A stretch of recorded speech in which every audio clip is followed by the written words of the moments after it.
مزيكا عاليه للفريقين اللي وصلوا للمباراه النهائيه.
أوجه رسائل سريعة في دقيقة.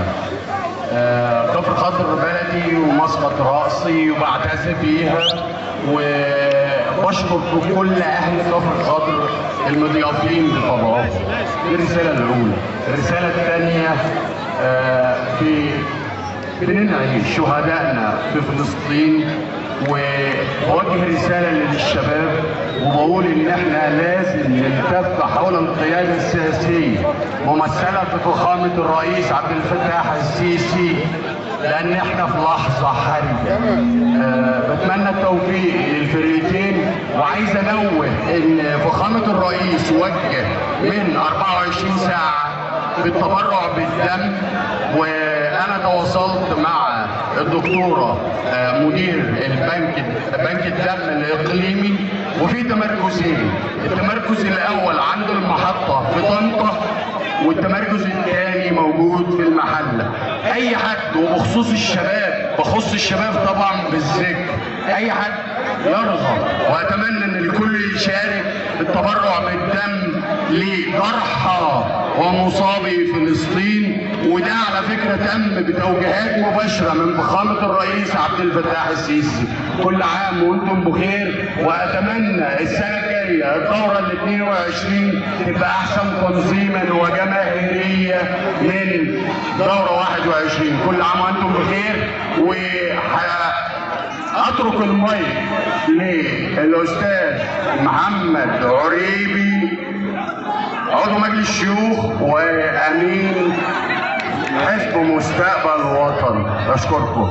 محمد النبي في البدايه بدأنا الشرف الاول كريم بيك جبالي ان احنا نكون في دورة كفر ال 21. كمان انا بتشرف ان انا وسط الجمهور الجليل دوت ومع الساده النواب الموجودين معانا من مجلس النواب.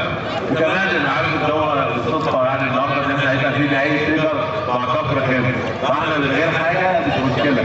انا عايز الراجل ضدنا والفرقتين محترمين، فاحنا عايزين فريق فرديه يسيب فريق سيجر عادي يعني.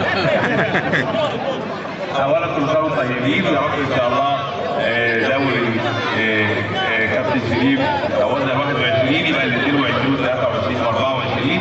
حاجه كمان شريفه جدا خلينا شرف لنا تقريبا في ثالث مره، وكل مره بنشوفها افضل من المره اللي قبليها بالشكل والتنظيم وكمان في الهدايا. واقول له بس كابتن شريف انا بشكرك جدا على المجهود اللي بتعمله في حزب مستقبل الوطن والمركز الاعلامي، وبقول له ان شاء الله دايما بالتفوق، وان شاء الله تكون دوره متميزه وانت اهلك وانت بلدك، وان شاء الله دايما تكون الدوري ده يجيب كل مره جاي نجوم ونجوم باذن الله. نتمنى يوم سعيد لحضراتكم، يكون دائما وابدا كل الفخر والشكر والتقدير لكفر خضر بالكامل وجمهورها. وعلى كل الاحوال احنا متشرفين ان احنا معاكم النهارده. شكرا. شكرا معالي النائب محمد عريبي امين حزب مستقبل الوطن الغربيه.